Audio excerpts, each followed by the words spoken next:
So you're level 60. Now what do you do? And even for you veteran players who have gotten level 60 already on Turtle WoW, you may not know some of these really cool tips and tricks. For example, did you know you can upgrade your tier 0 gear into tier 1 equivalent gear? And in some cases, you can even upgrade it straight to tier 1 gear. We're going to cover ideas like that in this video to help you on your journey when you are level 60, so stay tuned.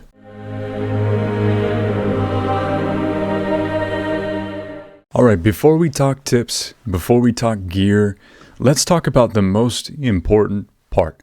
That is the community that you're going to be raiding with, or raiding guilds. It is entirely possible to not join a raiding guild and just join pickup groups. You can do this successfully and get raid gear. You don't need to commit to a guild, but committing to a guild will help you because, especially for those of you who are busy and you have kids, the organization that comes with having a consistent group of people or being inside that community, if they have good organizational tools, will help you plan and fit raids into your busy life. So even if you're doing the dad or mom thing, maybe you know about, because they have an event planner, and they should have an event planner. We'll talk about that. But you can plan because they'll say, hey, this Saturday at this time, server time or your time zone this time, we're going to be getting together and raiding. And a lot of times your experienced raid people in the guild will communicate ahead of time what you even need to bring on day one so that you're super prepared, so that it's smooth, fun, and enjoyable. Okay, so yes, you can pug, but I think you should join a raiding guild. When you're leveling, it's the ideal time to look for a raiding guild, kind of get your foot in the door, start understanding if these are people that you want to spend time with later on. And what you're looking for is two things. What you're looking for is two things, okay? And the first is organization. Do they have a Discord? How are they organizing these events? It should be a very carefree, easygoing. It should be, you should see the organization of the people in your guild way in advance. And the best thing to see, in my opinion, Discord has a tool called an event planner. And if you see this, that's like a green light that your guild's organization is really, really good. That's something that you can easily be a part of. This is a really, really smart and sophisticated system that shows a lot of experience from your guild leadership that rewards your time, respects your time. That's what you're looking for. You're looking for organization first. The second thing you're looking for is the quality of the people. And this is a pretty nuanced topic because there's a lot of different people, but primarily if you're mature as an individual and you kind of want to avoid drama, what you're looking for is, do they have a life outside of World of Warcraft on top of raiding? Typically, those are the green lights for me that let me know that this space or this guild is going to be very focused on the raiding or the game experience. This isn't their whole sphere of influence, and that helps them when they're making decisions in the raid. I think, it levels out their decision-making process better, in my opinion. And I think that's something that you should look for when you're getting into raiding guilds. If you cannot find one of these guilds, guys, on Turtle WoW, if you can't find it on, I mainly am raiding on Nordinar, okay? Because Nordinar is the PvE realm of Turtle WoW.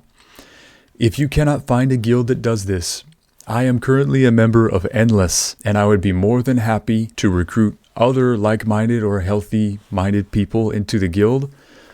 You're more than welcome to join as long as you don't stir up trouble and you're a respectful person who is looking to enjoy endgame content. I'd be more than happy to help you myself as well. Even outside of this video, if you have any questions, my handle is Mythix on Discord. So if you do need a guild, you can send me a request, Mythix on Discord, and I will do everything I can in my power to set you up so that you can have fun and enjoy the endgame content. Now that we covered choosing a raiding guild and community, let's cover raid preparation and some quality of life tools. Preparing for raids at level 60 is actually incredibly easy, but it can be really daunting because a lot of players go from this place where you have quests that kind of keep you on track. Quests, they keep you moving. They keep you progressing until you hit endgame. And then it's kind of like, okay, what do I do? How do I get into raids? That's where the content kind of shifts from being almost like, you're self-sufficient you need to start like working as a community, recruiting in, looking in world chat, working with people to get into raids and groups. And it's not exactly spelled out what you need to do to get gear. So I'm going to cover some pretty basic things really quick to get everybody started. First, if you are one of those people like me who likes having an organizational tool to keep you on track, I highly recommend you download the add-on called Atlas Loot. Get the Turtle Wow version. It's available on the Turtle Wow wiki. I'll put a link in the description below so that you can quickly and easily find this. The reason why is you can view all the pre-raid gear for your class, okay? So you can see with this where your gear drops, where you need to go to get all your pre-raid items. Now, do you need all your pre-raid items to even start raiding? It's really up to your guild, right? Some guilds are comfortable if you have the bare minimum and they will gear you up. Some guilds will ask you to have certain gear before you come in because maybe they're not at that level yet to carry you. So it's really up to your guild, but if you do need it, you're going to want to know where to get your tier 0 gear. Another reason why you're going to want to know where to get your tier 0 gear, and by the way, let me explain what tier 0 gear is. Tier 0 gear is essentially pre-raiding gear. So for warriors, it's like the equipment is like bracers of valor, belt of valor. For druids, it's wild heart. For rogues, it's shadowcraft. That's all your pre-raid gear. Those are the blues you wear that have set bonuses before you go into raids. One of the most important reasons to get this gear is because on Turtle Wow, there's a quality of life feature that lets you take your tier 0 gear and upgrade it into tier 1 equivalent, or you can upgrade it into tier 1 itself. You can upgrade your tier 0 gear into tier 1 gear by going into Blackrock Depths. In that there's a room where you walk down the chain in Blackrock Depths, and there's a floating little island up there where the meeting stone is. If you go down, there's a tomb with a bunch of dwarves in it. These dwarves all have craftsmanship abilities and will allow you to upgrade different pieces of gear, usually a couple of them, into tier 1. Additionally, you can take that tier 0 gear that you get from dungeons, and you can go, if you're Alliance, to Ironforge and speak to, I believe her name is Deliana. She's in the throne room of Ironforge. That quest turns into another quest, and you can keep doing a quest chain for Deliana until you've upgraded all of your tier 0 gear into tier 1 equivalent gear. For a Horde, you're going to be looking for, it's in Thrall's throne room, and you're looking for Makvar in Thrall's throne room. So there are tools for both Horde and Alliance. It's the same quest chain for both. So either Deliana or Makvar lets you upgrade your tier 0 into tier 1 gear. Look for that. This is definitely the most important thing I wanted to cover in this video for players, is that even before you set foot in a raid, you can get your tier 1 gear. Many of the pre-raid items that you need, they come from Lower Blackrock Spire, Upper Blackrock Spire, Stratholme, Scholomance, mainly those dungeons. Okay, that's what you need to get a lot of your pre-raid gear, or your tier 0 gear that turns into tier 1. There are some easier to obtain pre-raiding sets out there. Just ask your guild. Like, for example, many of them will go for the Devil Source set. That's a really good place to start. So many of the players I meet aren't sure how the progression path works. How do the raids work? Where do I start on raiding? So back in vanilla, Molten Core and Onyxia released in patch 1.1, and those are the first raids you're going to step foot into, okay? Molten Core is your first actual raid that you step foot into. If you've never raided before and you don't know how it works, again, I highly recommend you download Atlas Loot, because this is where you can view. Atlas Loot will show you like tier 1 gear, and then it'll show you where it drops. It'll say, the bosses' names are like in Molten Core, so you can be like, oh, okay, this is the first raid. So that kind of helps you know which raids that you need to be signing up for and looking for if you want to follow a good progression path and not get carried. Once you finish Molten Core, you're going to start raiding Onyxia and Blackwing Lair. From there, you move on to Zul'Gurub and Encourage, which Zul'Gurub and Encourage don't have a lot of set items, but they have a lot of, every raid still has viable items. So you're going to find a lot of really, really cool items there that may not be set related, but are still very good. And then after Zul'Gurub and Encourage, you move to Naxxramas, which many say is the hardest content in the game. Okay, a lot of the mechanics in Naxxramas will challenge you and your guild, and it may end up being the funnest content you've ever experienced. Naxxramas is great. It's really fun.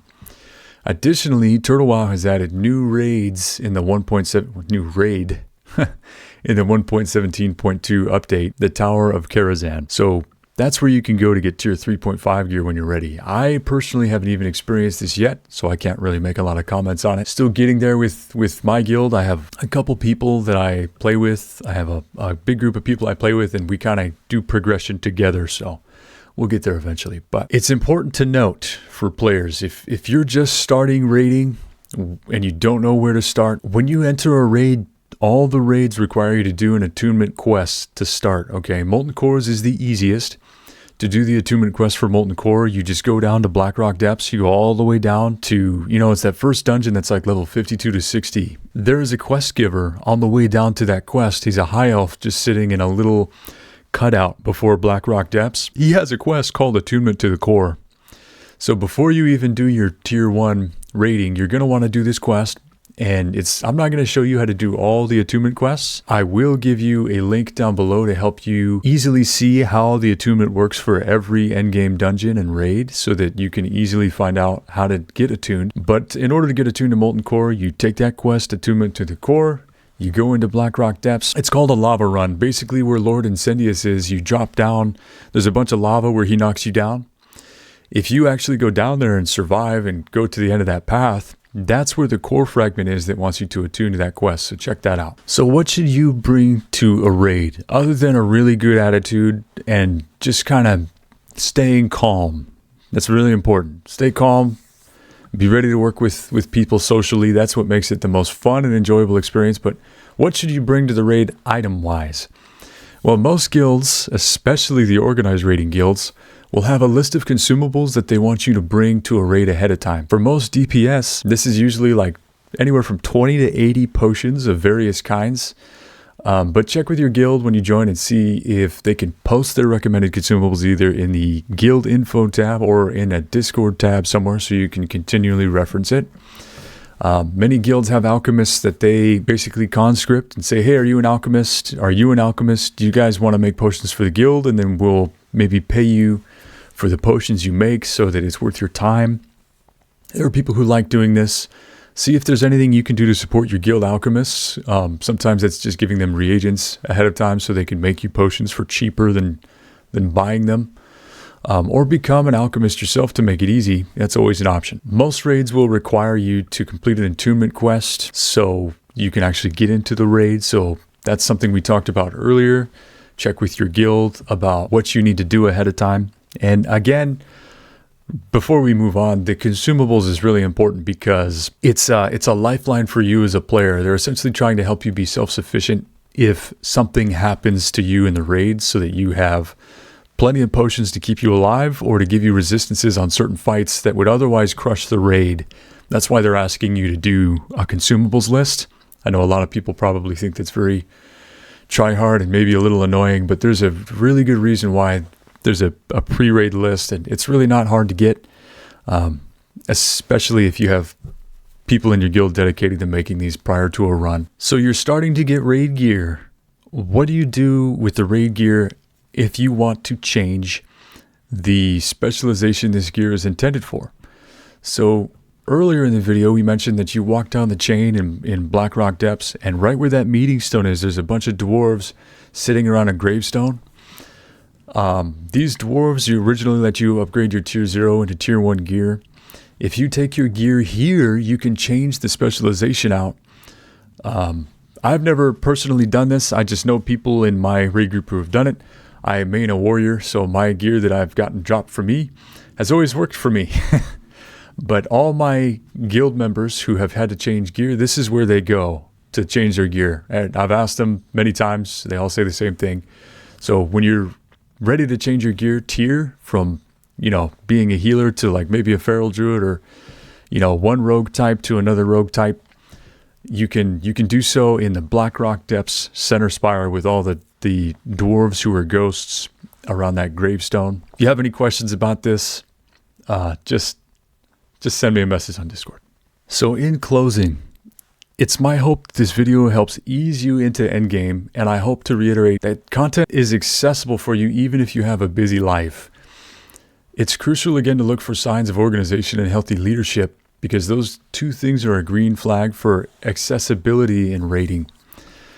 If there are any unanswered questions that you still have, feel free to message me directly here on YouTube or message me on Discord. My name is Mythix on the Turtle Wild Discord. I'll do everything I can to help you. I want to thank you personally to the now almost 3,000 subscribers in this community for your support and the over 75,000 views. When I first started making videos for this channel, I was just making the videos for fun. I am incredibly blown away and humbled to have so much support, so much interaction, so much. Just thank you from the bottom of my heart to this community for everything that you've done to make this channel what it is. So thank you so much. Thank you for watching. Thank you for subscribing, and I'll see you in the next video.